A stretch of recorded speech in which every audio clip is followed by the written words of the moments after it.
Bonjour, je suis Nelson Martin Dawson, historien, et je vous souhaite la bienvenue à Port-au-Percy. Port-au-Percy est un petit hameau de Charlevoix, un joyau touristique qui reçoit des milliers de personnes par année et plusieurs de ses visiteurs ignorent l'histoire de la famille McLaren qui a été la première à occuper le territoire. Alors je vais vous raconter quelques bribes de l'histoire de la famille McLaren. Neil McLaren est un Écossais qui a quitté son pays natal en 1791. Il commence sa vie canadienne en tant qu'apprenti commis pour une compagnie de marchands spécialisée dans les pêcheries. En 1799, il est recruté par des marchands qui s'occupent, eux, de la traite des fourrures et entre autres dans le domaine du roi.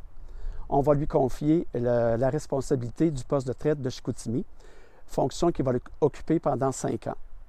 On le retrouve par la suite sur la Côte-Nord, au poste de Mosquaro, où il va pratiquer autant le commerce des fourrures que les pêcheries. À l'automne 1806, Neil McLaren accroche ses raquettes et prend sa retraite des postes de traite pour aller s'installer à la Malbaie. À l'automne 1807, il reçoit du seigneur Fraser une importante concession dans l'anse du Port-au-Percy.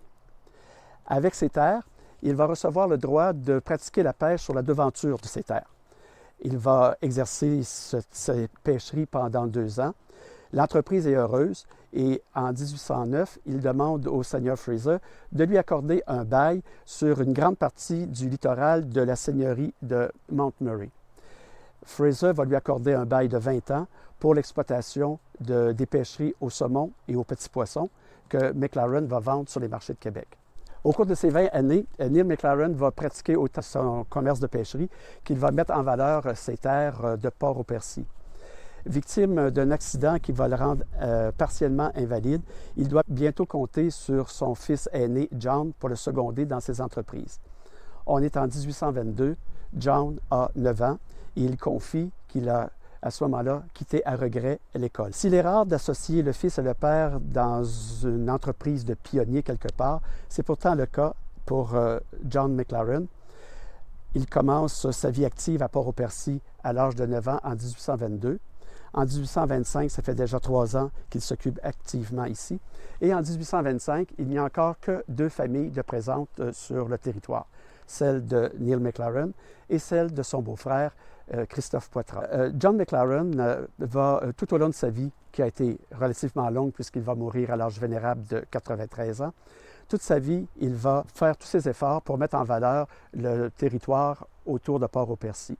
Il ne manque pas aucune occasion pour mettre en valeur le potentiel des terres agricoles de la région et le potentiel du réseau hydroélectrique. En tant que garde-pêche, il va veiller à la préservation des saumons dans les rivières de la région. En tant que garde forestier, il va surveiller l'exploitation illégale des forêts. Et en tant que garde-feu, il va faire tous ses efforts pour empêcher les feux de forêt engendrés par des individus de tout genre qui passent sur le territoire. Alors, indéniablement, on peut accorder à Neil et John McLaren le titre de pionnier et ce sont des personnages incontournables dans l'histoire de Saint-Siméon.